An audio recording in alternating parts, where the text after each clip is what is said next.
Una po sa ating mga balita, nagatid ng iba't ibang mga regalo si Pangulo Ferdinand R. Marcos Jr. sa ating mga kababayang nangangailangan sa Baseco Compound sa Maynila. At kabilang na rin yan ay ang pinaigting na serbisyong medikal ng Baseco Hospital. Silipin natin yan sa sentro ng balita ni Clazel Pardilla. Mag-iisang taon nang tinitiis ng labanderang si Lola Clemencia ang kirot na nararamdaman sa kanyang tiyan. Mahirap talagang pag wala kang budget.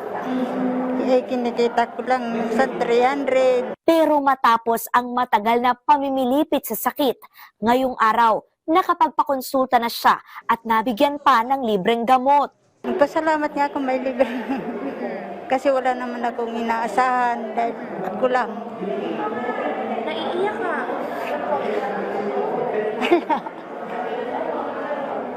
Natutuwa lang ako nga. Mayroon na ako na ng gamot. Ang ospital kung saan nakapagpatingin si Nanay Clemencia ang pinakaunang general hospital sa Baseco Compound sa lungsod ng Maynila.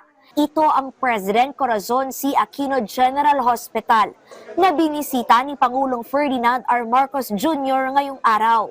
Ikinatuwa ng Presidente ang 3 palapag na ospital, libre ang check-up, malinis, may aircon, 50 bed capacity, emergency room at iba pang pasilidad na nakapagserbisyo na sa higit 7,000 residente simula nang buksan ito noong Setyembre.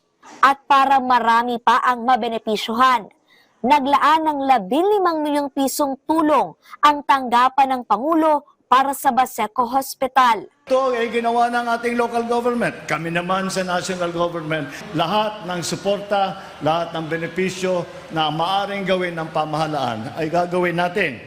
Dahil dyan, ang konsulta para sa mga bata, buntis, may sira ang ngipin, mapapalawak pa.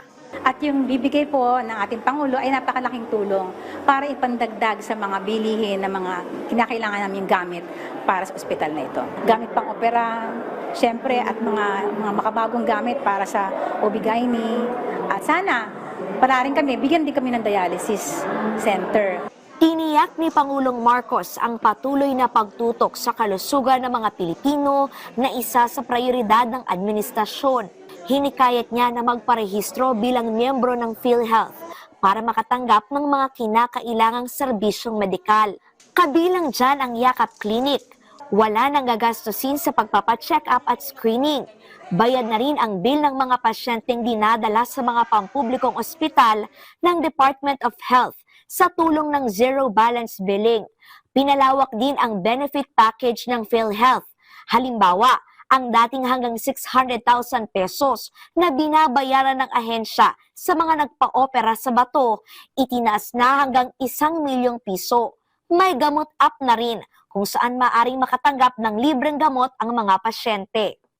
Ang administrasyon po ito ay ginagawa ang lahat upang mapatibay natin ang ating tinatawag na healthcare system. Mga ospital natin, mga clinic natin, mga insurance natin, napakaraming pagkukulang. Kaya nung umupo ako bilang Pangulo, yan ang una kong naging priority. Sabi ko, tignan natin, matuto na tayo, dumaan na nga tayo sa COVID. Marami sa ating namatayan. Huwag na natin paulitin yan. Binisita rin ng Presidente ang Benigno Aquino Elementary School para kamustahin ang mga estudyante at guro. Namahagi rin siya ng charity timba na naglalaman ng bigas at iba pang pagkain. Sa akin, sa parent, malaki na po siya. Ayan na talaga. Mas pa ngayon, may sakit ako. Iya ka. Sige lang. Tuwa nga ako nakakuha. Dagdag din sa budget araw-araw. Aabot sa 2,500 charity timba ang naiabot ng Philippine Charity Sweepstakes Office sa mga residente ng Baseco. Clazel Pardilla para sa Pambansang TV sa Bagong Pilipinas.